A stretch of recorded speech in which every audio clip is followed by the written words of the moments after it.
धर्मांतरण पर देश भर में चारों तरफ से आवाज उठने के बाद आखिरकार पीएम मोदी ने अपनी चुप्पी तोड़ दी। साध्वी प्राची और साक्षी महाराज के धर्मांतरण पर दिए गए भाषणों से पूरे देश में विरोध के स्वर उठने लगे थे। लव जिहाद के माध्यम से उनको कलावा बांध करके ये जो 35-40 पैदा करते हैं ना, ये लव जिहाद फैला रहे हैं। मीडिया भी कहती साध्वी जी आपने 4 बच्चों का बयान देकर के बवाल मचा दिया।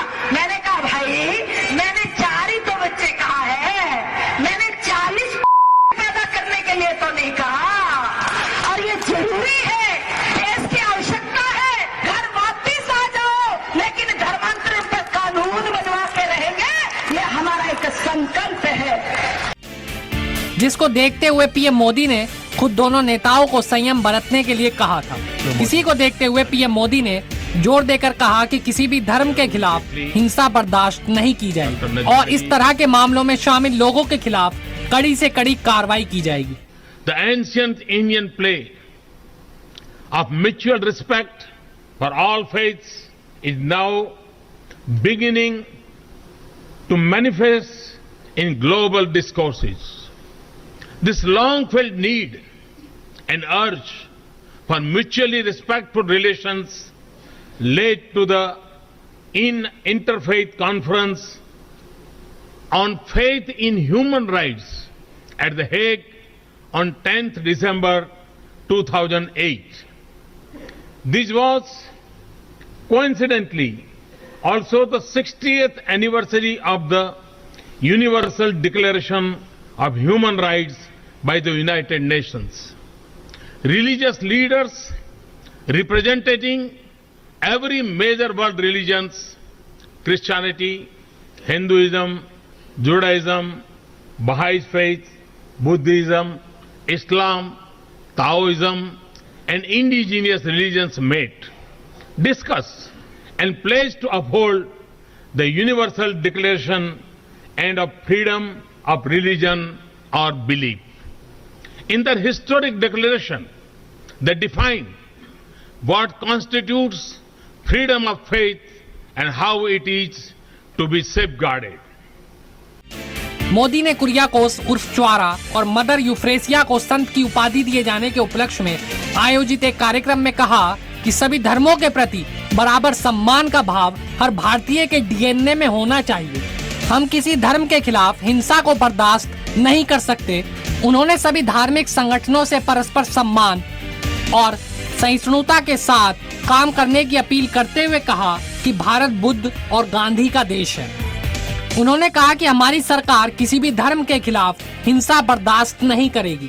हमारा मानना है कि धर्म देश के नागरिक की व्यक्तिगत पसंद का मामला है।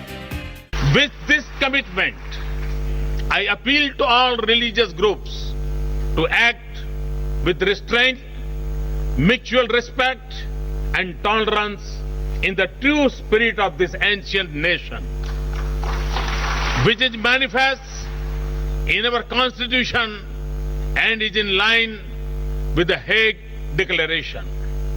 Friends, I have a vision of a modern India. I have embarked on a huge mission to convert that vision into reality. My mantra is development. Sabka Saath, Sabka Vikas.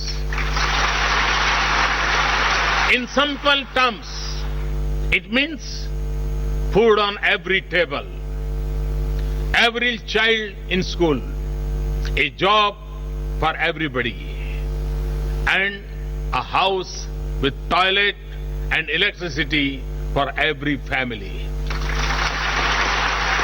This will make India proud. We can achieve this through unity. Unity strengthens us. Division weakens us. I sincerely request all Indians and all of you present here to support me in this huge task. Let the elevation to sainthood of Saint Chawra and Saint Euphrasia and their noble deeds inspire us to maximize our inner strength to use that strength for transforming society through selfless service to fulfill our collective vision of a development and a modern India. प्रधानमंत्री ने कहा कि दुनिया में धर्म के आधार पर भेदभाव बढ़ रहा है। सभी धर्मों का बराबर सम्मान भारत की एक पहचान है। भारत में कई धर्म और पंथों का उदय हुआ। प्रधानमंत्री नरेंद्र मोदी ने कहा कि देश भर में धार्मिक आस्था की पूरी आजादी है और किसी भी धर्म पर चोट बर्दाश्त नहीं किया जाएगा।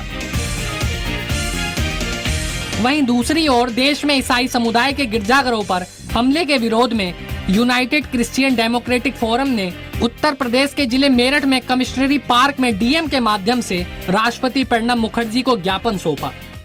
भारत देश में क्रिश्चियनों के खिलाफ चल रहे अत्याचार के खिलाफ किया जा रहा है। मेरठ की जनता जो कि मसीह समाज है, उन्होंने एकजुट होकर के इस बात को दर्शाया है कि मसीह समाज एक है और इस बात की चेतावनी देना चाहते हैं केंद्र सरकार को कि वो होश में आ जाए। अदरवाइज ये मसीह समाज मेरठ ही नहीं बल्कि पूरे हिंदुस्तान के रोडों पर उतर जाएगा और इनको संभालना मुश्किल हो जाएगा। आज का विशेष धरना दिल्ली में 5 चर्चों के ऊपर हुए अत्याचार जो कि जलाए गए, फूके गए, तोड़े गए, इस यहाँ तक कि स्कूलों के अंदर चोरियां की गई, उनको लेकर के किया जा रहा है और ये चेताया जा रहा है कि भविष्य में ऐसी कार्रवाई ना हो।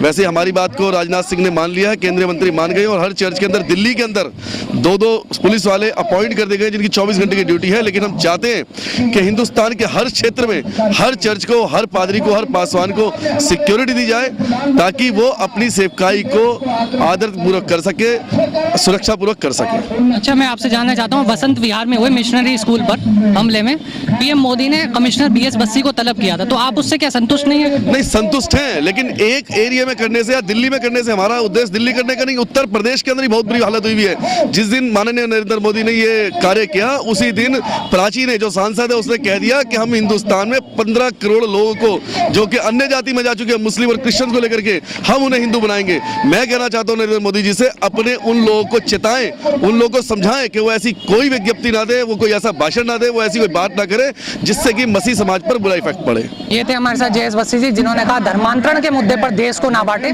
जो प्रधानमंत्री नरेंद्र मोदी सबका साथ सबका विकास के नारे के साथ चल रहे हैं, उसी के साथ देश को आगे बढ़ाते रहे। कैमरा पर्सन देव कुमार के साथ Deepak Bhardwaj, news first .tv Meerut. अब ये देखना होगा प्रधानमंत्री की सख्ती के बाद उनके मंत्रियों पर क्या प्रभाव पड़ता है, ये देखने वाली बात होगी। Bureau report, news first .tv।